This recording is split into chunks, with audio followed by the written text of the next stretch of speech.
going to read chapter 4 of Miss Peregrine's Home for Peculiar Children.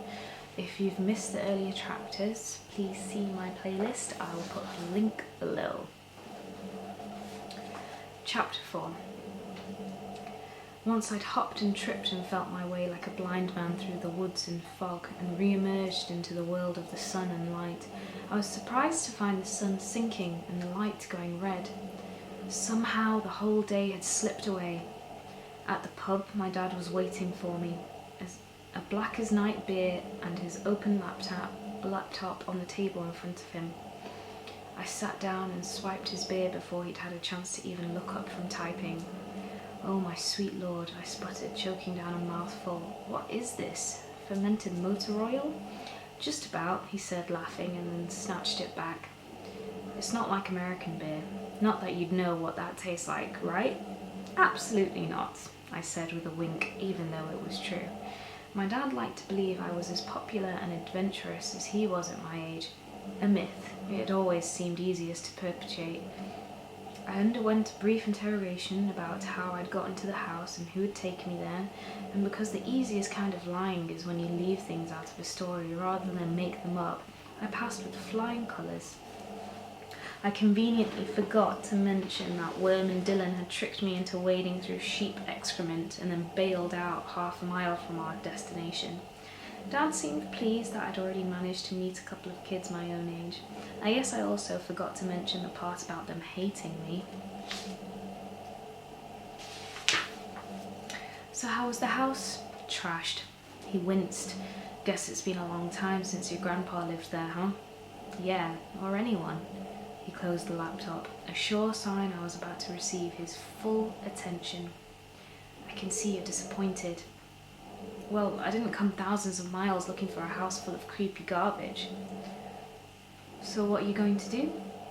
"Find people to talk to. Someone will know what happened to the kids who used to live there.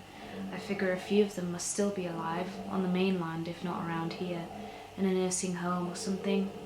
"Sure, that's an idea." He didn't sound convinced though. There was an odd pause and he said, "So, do you feel like you're starting to get a better handle on who your grandpa was, being here?" I thought about it. "I don't know, I guess so. It's just an island, you know." He nodded. "Exactly. What about you?" "Me?" he shrugged. "I gave up trying to understand my father a long time ago." "That's sad. Weren't you interested?" "Sure I was. Then after a while I wasn't anymore. I could feel the conversation going in a direction I wasn't entirely comfortable with, but I persisted anyway." "Why not?" "When someone won't let you in, eventually you stop knocking. Know what I mean?" He hardly ever talked like this. Maybe it was the beer, or that we were so far from home, and maybe he decided I was finally old enough to hear this stuff. Whatever the reason, I didn't want him to stop. "But he was your dad. How could you just give up?" "It wasn't me who gave up," he said a little too loudly, then looked down, embarrassed, and swirled the beer in his glass. "It's just that, the truth is, I think your grandpa didn't know how to be a dad. But he felt like he had to be one anyway, because none of his brothers or sisters survived the war. So he dealt with it by being gone all the time. On hunting trips, business trips, you name it. And even when he was around, it was like he wasn't." "Is this about that one Halloween?" "What are you talking about?" "You know, from the picture." It was an old story and it went like this. It was Halloween. My dad was 4 or 5 years old and had never been trick-or-treating, and Grandpa Portman had promised to take him when he got off work. My grandmother had bought my dad this ridiculous pink bunny costume, and he put it on and sat by the driveway waiting for Grandpa Portman to come home from 5 o'clock until nightfall, but he never did. Grandma was so mad that she took a picture of my dad crying in the street just so she could show my grandfather what a huge asshole he was. Needless to say, that picture has long been an object of legend among members of the family, and a great embarrassment to my father. Here is the picture.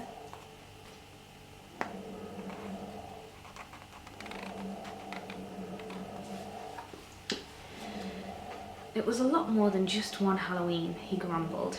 Really, Jake, you were closer to him than I ever was. I don't know, there was just something unspoken between the two of you. I didn't know how to respond. Was he jealous of me? Why are you telling me this? Because you're my son and I don't want you to get hurt. Hurt? How? He paused. Outside, the clouds shifted, the last rays of daylight throwing our shadows against the wall. I got a sick feeling in my stomach, like when your parents are about to tell you they're splitting up, but you know it before they even open their mouths. I never dug too deep with your grandpa because I was afraid of what I'd find, he said finally. You mean about the war? No.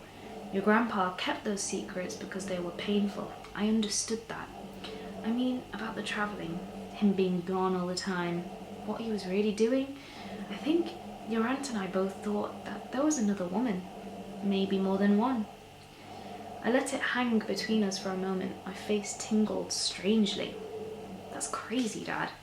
We found a letter once. It was from a woman whose name we didn't know, addressed to your grandfather. I love you, I miss you, when are you coming back? That kind of thing. Seedy lipstick on the collar type of stuff. I'll never forget it.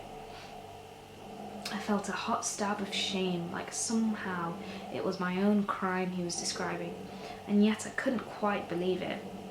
We tore up the letter and flushed it down the toilet. Never found another one either. Guess he was more careful after that. I didn't know what to say. I couldn't look at my father.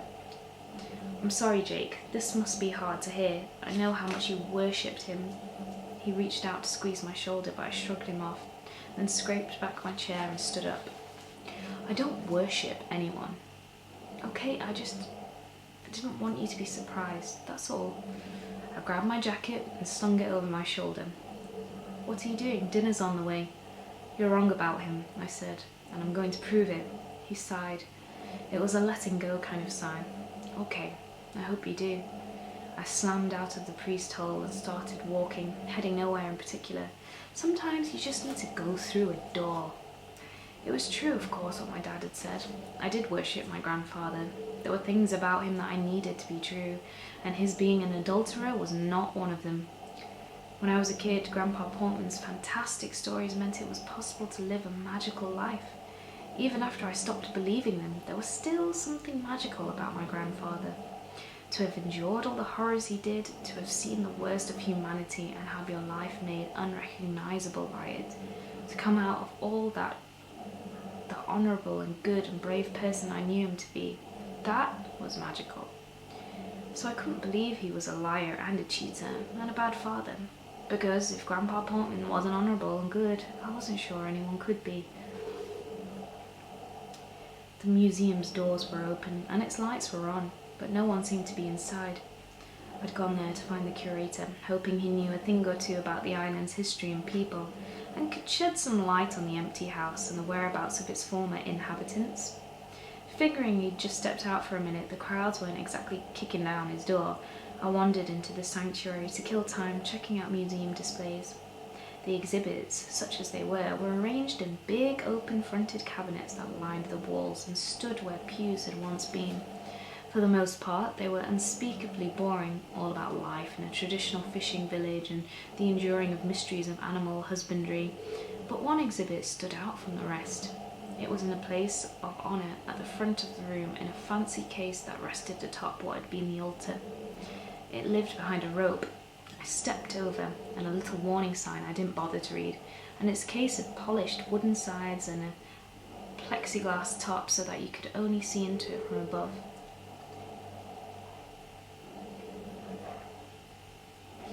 When I looked inside, I think I actually gasped, and for one panicky second thought, monster, because I suddenly and unexpectedly come face to face with a blackened corpse.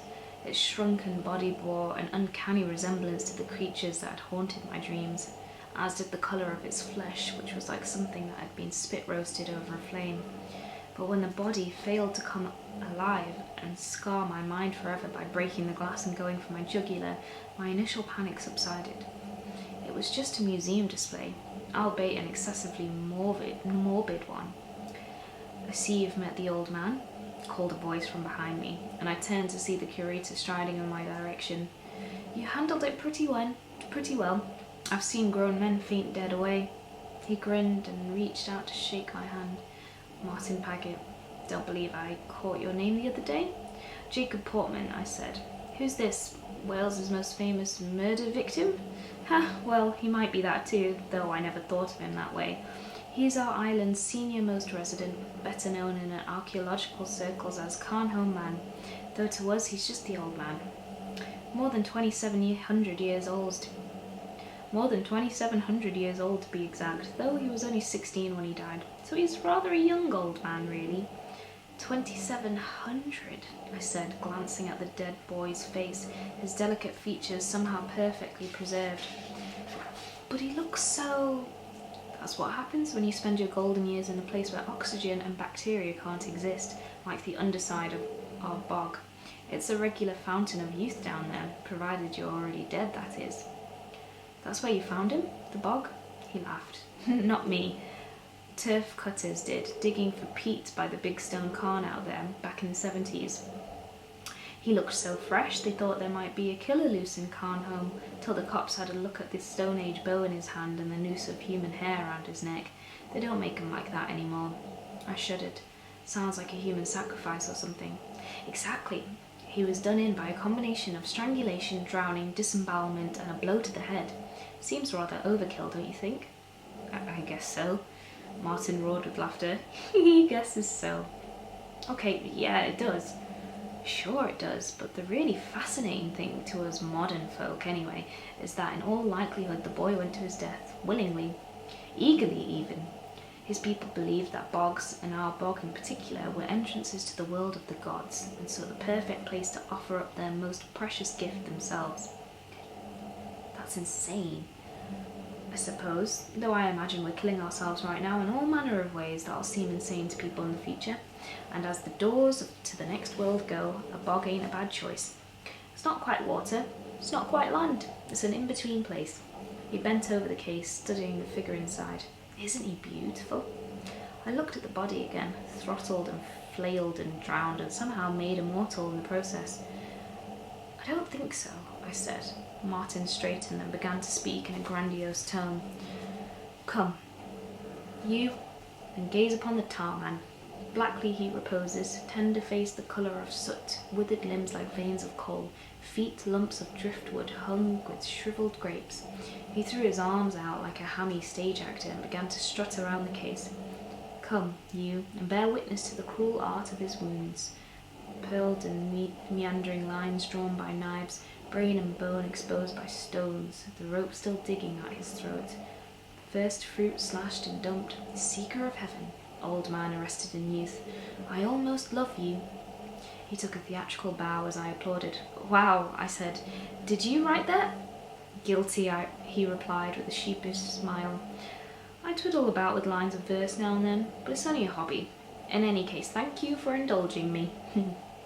I wondered what this odd, well-spoken man was doing on Carnholm, with his pleated slacks and half-baked poems, looking more like a bank manager than someone who lived on a windswept island with one phone and no paved roads. Now, I'd be happy to show you the rest of my collection, he said, escorting me towards the door, but I'm afraid it's shutting up time. If you'd like to come back tomorrow, however. Actually, I was hoping you might know something, I said, stopping him before he could shoo me out. It's about the house I mentioned this morning. I went to see it. Well, he exclaimed, I thought I'd scared you off it. How's our haunted mansion faring these days? Still standing? I assured him that it was, then got right to the point. The people that lived there, do you have any idea what happened to them? They're dead, he replied. Happened a long time ago. I was surprised, though I probably shouldn't have been. Miss Peregrine was old. Old people die. But that didn't mean my search was over. I'm looking for anyone else who might have lived there too, not just the headmistress. All dead, he repeated. No one lived there since the war. That took me a moment to process. What do you mean? What war? When we say the war around here, my boy, there's only one that we mean. The second. It was the German air raid that got him, if I'm not mistaken. No, that can't be right. He nodded. In those days there was an anti-aircraft gun battery at the fair tip of the island, past the wood where the house is. It made Carnholm a legitimate military target. Not that legitimate mattered much to the Germans one way or another, mind you. Anyway, one of the bombs went off track and, well, He shook his head. Nasty look. That can't be right, I said again, though I was starting to wonder. Why don't you sit down and let me fix you some tea, he said. You look a bit off the mark. Just feeling a little lightheaded. He led me to a chair in his office and went to make the tea. I tried to collect my thoughts. Bombed in the war. That would certainly explain those rooms with blown out windows. But what about the letter from Miss Peregrine, postmarked Carnholm, sent just 15 years ago? Martin returned, handing me a mug. There's a nip of Peregrine in it, he said. Secret recipe, you know. Should get you sorted in no time. I thanked him and took a sip, realising too late that the secret ingredient was high-test whiskey. It felt like napalm flushing down my esophagus. It does have a certain kick, I admitted, my face going red. He frowned. Reckon I ought to fetch your father. No, I'll be fine. But if there's anything else you can tell me about the attack, I'd be grateful. Martin settled into a chair opposite me. About that, I'm curious. You say your grandfather lived here. He never mentioned it. I'm curious about that too, I said. I guess it must have been after his time. Did it happen late in the war or early? I'm ashamed to admit I don't know, but if you're keen, I can introduce you to someone who does. My Uncle Oggy. He's 83, lived here his whole life, still sharp as a tack. Martin glanced at his watch. If we catch him before Father Ted comes on the telly, I'm sure he'd be more than happy to tell you anything you like. 10 minutes later, Martin and I were wedged deep in an overstuffed sofa in Oggy's living room, which was piled high with books and boxes of worn-out shoes and enough lamps to light up Carlsbad cabins, all but one of them unplugged. Living on a remote island, I was starting to realise, turned people into pack rats. Oggy sat facing us in a threadbare blazer and pyjama bottoms, as if he'd been expecting company. Just not pants-worthy company, and rocked endlessly in a plastic-covered easy chair as he talked. He seemed happy just to have an audience, and after he'd gone on at length about the weather and Welsh politics and the sorry state of today's youth, Martin was finally able to steer him around to the attack and the children from the home. Sure, I remember them. Odd collection of people. We'd seen them in town now and again, the children. Sometimes they'd mind a woman too, buying milk and medicine and what have you. You'd say, good morning, and they'd look the other way. Kept to themselves they did, off in that big house. A lot of talk about what might have been going on over there, though no one knew for sure. What kind of talk? Lot of rot. Like I said, no one knew. All I can say is they weren't your regular sort of orphan children, not like them Bernardo home kids they got in other places, who you'll see come into town for parades and things and always have time for a chat. This was a lot different.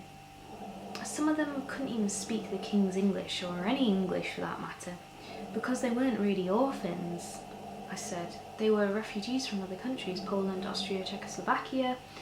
Is that what they were now? Oggy said, cocking his eyebrow at me.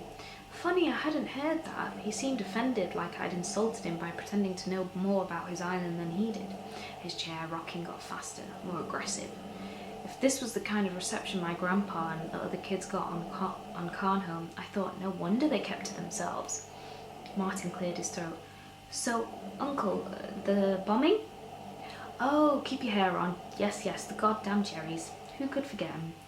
He launched into a long-winded description of what life on the island was like under threat of German air raids, the blaring sirens, the panicked scrambles for shelter, the volunteer air raid warden who ran from house to house at night making sure shades had been drawn and streetlights were put out to rob enemy plots of easy targets.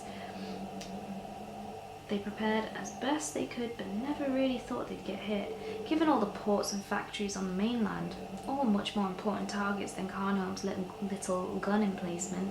But one night the bombs began to fall. The noise was dreadful, Oggy said. It was like giants stamping across the island, and it seemed to go on for ages. They gave us a hell of a pounding, though no one in town was killed, thank heaven. Can't say the same for our gunner boys, though they gave as good as they got. Nor the poor souls at the orphan home. One bomb was all it took. Gave up their lives for Britain, they did. So wherever they was from, God bless them for that. Do you remember when it happened? I asked. Early in the war or late? I can tell you the exact day, he said. It was the 3rd of September, 1940. The air seemed to go out of the room. I flashed to my grandfather's ashen face, his lips just barely moving, uttering those very words. September 3rd, 1940. Are you sure about that? That was that day? I never got to fight, he said. Too young by a year. That one night was my whole war. So yes, I'm sure. I felt numb, disconnected. It was too strange. Was someone playing a joke on me? I wondered. A weird, unfunny joke. And there weren't any survivors at all? Martin asked. The old man thought for a moment, his gaze drifting up to the ceiling. Now that you mention it, he said, I reckon there were. Just one. Young man, not much older than this boy here. His rocking stopped as he remembered. Walked into town the morning after with not a scratch upon him. Hardly seemed perturbed at all, considering he'd just seen all his mates go to the reward. It was the queerest thing. He was probably in shock, Martin said. I shouldn't wonder, replied Oggy. He spoke only once to ask my father when the next boat was leaving for the mainland. Said he wanted to take up arms directly and kill the damned monsters who'd murdered his people. Oggy's story was nearly as far-fetched as the ones Grandpa Portman used to tell, and yet I had no reason to doubt him. I knew him, I said. He was my grandfather. They looked at me, astonished. Well, Oggy said, I'll be blessed. I excused myself and stood up. Martin, remarking that I seemed out of sorts, offered to walk me back to the pub, but I declined. I needed to be alone in my thoughts. Come and see me soon, then, he said, and I promised I would. I took the long way back, past the swaying lights of the harbour, the air heavy with brine and with chimney smoke from 100 hot hearth fires. I walked to the end of a dock and watched the moon rise over the water, imagining my grandfather standing there on that awful morning after, numb with shock, waiting for a boat that would take him away from all the death he'd endured to war and more death. There was no escaping the monsters, not even on this island. No bigger on a map than a grain of sand protected by mountains of fog and sharp rocks and seething tides. Not anywhere. That was the awful truth my grandfather tried to protect me from. In the distance, I heard the generators sputter and spin down, and all the lights along the harbour and in the house windows behind me surged for a moment before they go dark.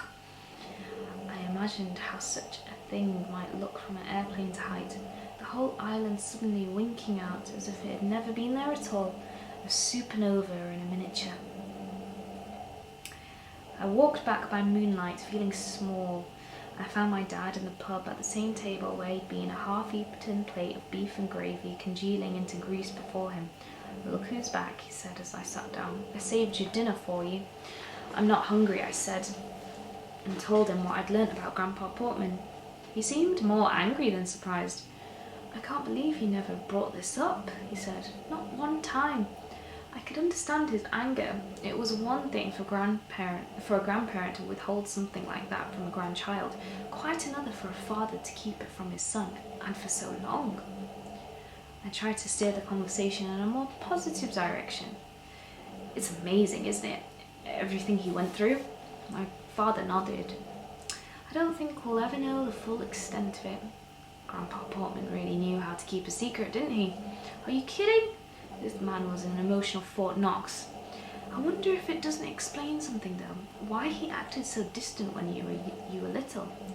Dad gave me a sharp look, and I knew I needed to make my point quickly or risk overstepping. He'd already lost his family twice before, once in Poland and then again here, his adopted family. So when you and Auntie Susie came along, once bombed, twice shy, I'm serious. Don't you think this could mean that maybe he wasn't cheating on Grandma after all? I don't know, Jake. I guess I don't believe things are ever that simple. He let out a sigh, breath fogging the inside of his beer glass. I think I know what all this really explains, though. Why you and Grandpa were so close. Okay. It took him 50 years to get over his fear of having a family. You came along at just the right time. I didn't know how to respond. How do you say, I'm sorry your father didn't love you enough, to your own dad? I couldn't, so instead I just said good night and headed upstairs to bed.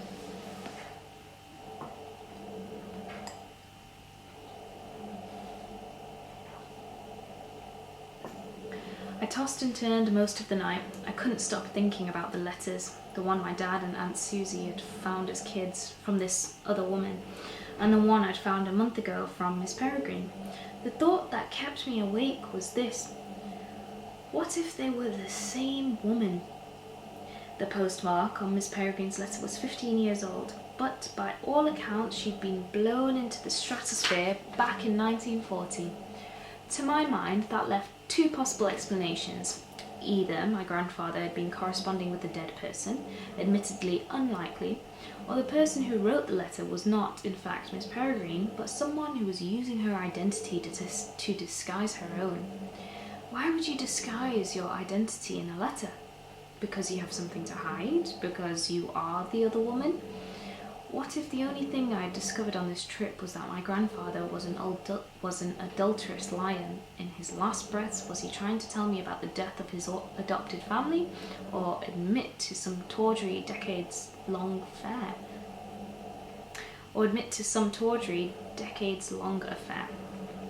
Maybe it was both, and the truth was that by the time he was a young man, he'd had his family torn apart so many times he no longer knew how to have one, or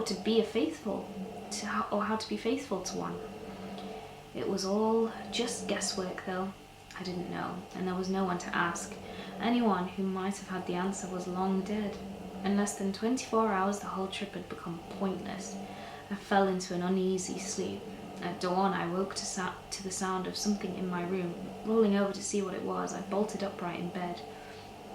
A large bird was perched on my dresser, staring me down. It had a sleek head, feathered in grey, and talons that clacked on the wooden dresser as it sidled back and forth along the edge, as if to get a better look at me. I stared back rigidly, wondering if this could be a dream. I called out for my dad, and at the sound of my voice, the bird launched itself off the dresser. I threw my arm across my face and rolled away, and when I peeked again, it was gone, flown out the open window. My dad stumbled in, bleary-eyed. "What's going on?" I showed him the talon marks on the dresser and a feather that had landed on the floor. "God, that's weird," he said, turning it over in his hands. "Peregrines almost never come this close to humans." I thought maybe I'd heard him wrong. "Did you say peregrines?" He held up the feather. A peregrine falcon, he said. "They're amazing creatures, the fastest birds on earth. They're like shapeshifters, the way they streamline their bodies in the air." The name was just a weird coincidence, but it left me with an uncanny feeling I couldn't shake. Over breakfast, I began to wonder if I'd given up too easily. Though it was true, there was no one left alive whom I could talk to about my grandfather. There was still the house, a lot of it unexplored. If it had ever held answers about my grandfather, in form of letters maybe, or a photo album, or a diary, they'd probably burned up or rotted away decades ago. But if I left the island without making sure, I knew I'd regret it. And that is how someone who is unusually susceptible to nightmares, night terrors, the creeps, the willies, and seeing things that aren't really there, talks himself into making one last trip to the abandoned, almost certainly haunted house where a dozen or more children met their untimely end. And that was chapter 4.